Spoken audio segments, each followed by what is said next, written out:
Hello and welcome to Miss Hannah Loves Grammar. In this video, we'll be concentrating on the poem Follower by Seamus Heaney.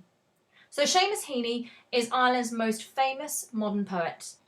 He won the Nobel Prize for Literature and he writes famously about his relationship with his father, his homeland Ireland and his own identity.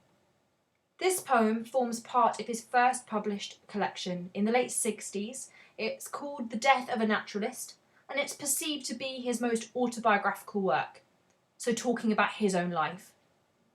Follower is like another of his poems entitled Digging, as it portrays his admiration of his father and his forefathers before him, alongside knowing that he falls short, well short of the expectation that he will one day become a farmer and work in agriculture like them. So when we look at the title, Follower, instantly we're struck by wanting to know who is following who.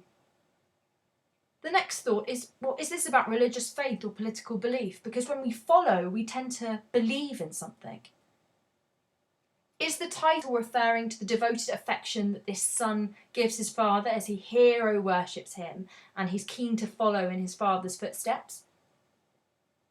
The speaker spends a significant portion of our poem defining themselves as the follower of their father. And the change that we get at the end of the poem makes for quite tense and bitter repercussions, it would seem.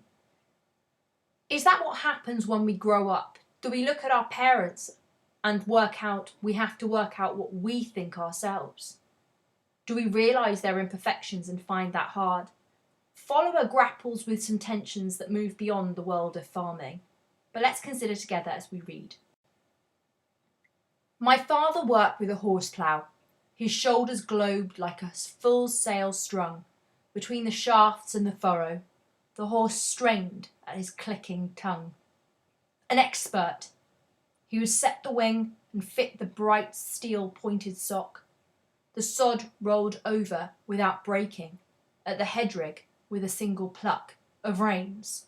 The sweating team turned round and back into the land. His eye narrowed and angled at the ground, mapping the furrow exactly. I stumbled in his hob-nailed wake, fell sometimes on the polished sod. Sometimes he rode me on his back, dipping and rising to his plod.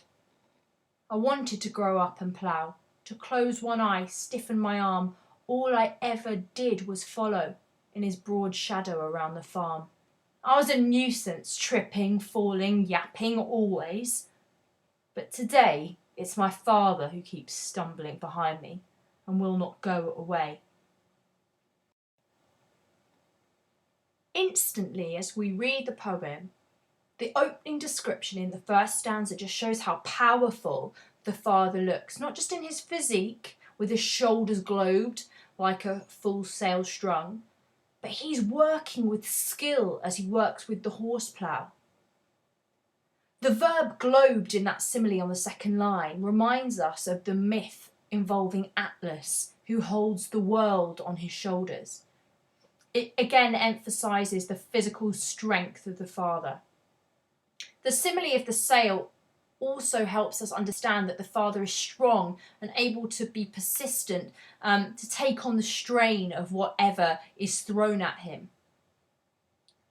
We also get the impression that the father has absolute mastery. At a single click of his tongue, the horses are effortlessly kind of commanded by him.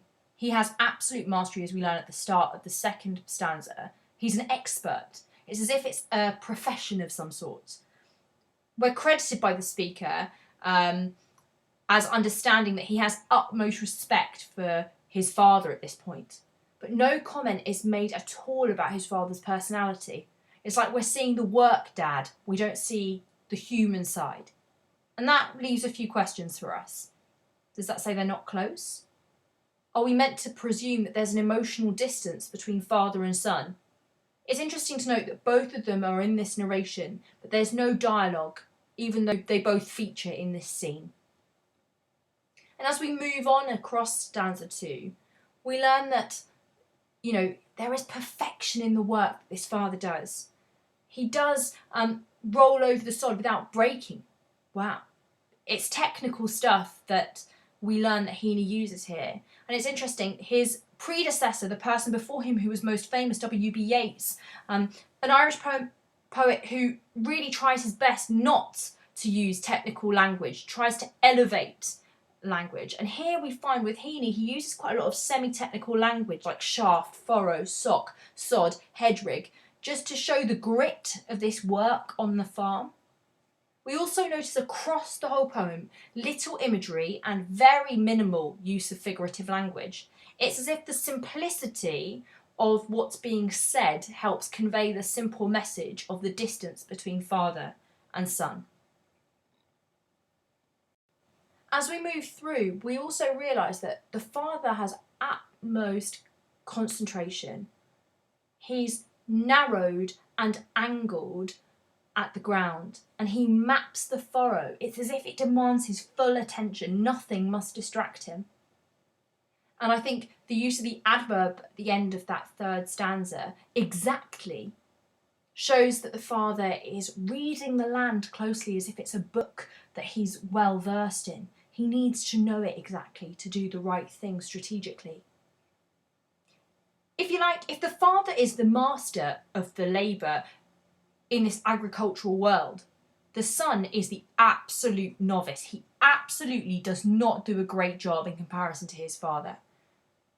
And the repetition at the start of stanza 4 of this child's clumsiness, I stumbled in his hobnailed wake, I fell sometimes.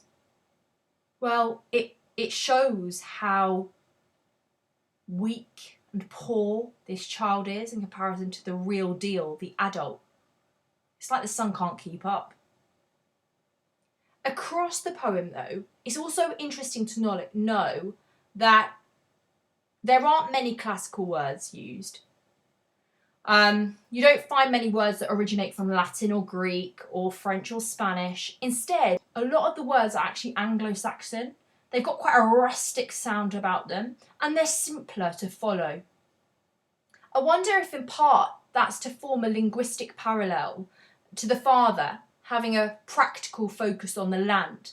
There's no flouncy language that's too difficult to follow here, just to be as practical in the retelling of this moment with language as the father is with his uncovering of the land. So in a way, whilst we've established that both father and son are incredibly different in their approach to agriculture, the son does have something in common with his father in his unscrupulous simplicity and targeted approach with his own language in his poetry. The other thing that is worthy of note across the poem is the use of iambic tetrameter. That's 8 beats per line. And it's interesting to note that whilst we would expect 8 beats per line, there are deviations in the pattern that create interesting sounds as we hear them, that's aural, and rhythmic roughness as we read. Now, in part, that might be down to the accent that we have, especially if we're reading in an English accent. Because Heaney is an Irish poet, he would be reading with an Irish accent. So what I'm about to say is a little controversial. The half rhymes in certain lines, like in stanza 3 when it says I, and then it says exactly at the end of that stanza. And then we move on and it says wake and back. Well, they don't seem like they rhyme. They don't harmonise well. But they might rhyme better in a different accent. But uncharacteristically for poetry, that adds to the roughness and the readiness of this poetry to be gritty and honest and real. With any poem, I think there's a lot of merit to look at how it simply looks on the page. And that's got a name, it's called Graphology, the study of layout. And our poem is presented neatly, clearly. And I wonder if the layout mimics and mirrors the father's precision with his plough. Is writing a way of ploughing the memories that our poet has, of uncovering new truths within it? There's a definite key change in these final 2 stanzas. Resentment kicks in when we hear from our speaker, all I ever did was follow. And the father seems ever more distant when we learn that he was in his broad shadow round the farm, and the shadow sounds almost ominous. And as if that wasn't enough, it's compounded further. The speaker seems to get in the way of the work being done efficiently. I was a nuisance, tripping, falling, yapping always. It's as if he was in the way of the job being done properly, and you can almost hear the father's annoyance and impatience. And I think that's hinted at very clearly by the use of 3 consecutive present continuous verbs. That's tripping, falling, yapping. Once more, it's evidence that this child is just not pulling his weight. Was that exactly how the father perceived his child?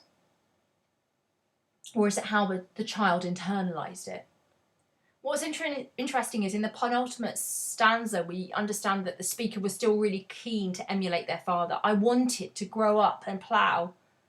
It's as if he's become really disillusioned at realising that that was never what was implanted in his fate for his future. And this key change comes at a cost. We wonder, what is the real atmosphere that is created by the reversal at the end of the poem? So at the end of the poem, it's now the father who's stumbling and won't go away.